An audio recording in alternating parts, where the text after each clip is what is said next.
বক্তব্য দিবেন। নির্দোষ হয়ে অপরাধী বলবেন কিছু? এই বললাম, নির্দোষ হয়ে অপরাধী। সবসময় নারায়ণগঞ্জে আমি যখন প্রতিবাদ করেছি সর্বক্ষণ হত্যার বিরুদ্ধে, অত্যাচারের বিরুদ্ধে, জুলুমের বিরুদ্ধে, আর আজকে আমি কি অপরাধী?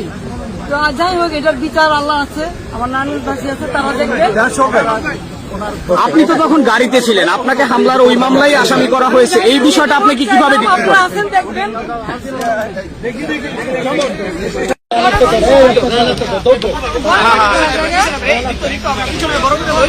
সোনালী আপা আসছে, ঢুকাই দিয়ে না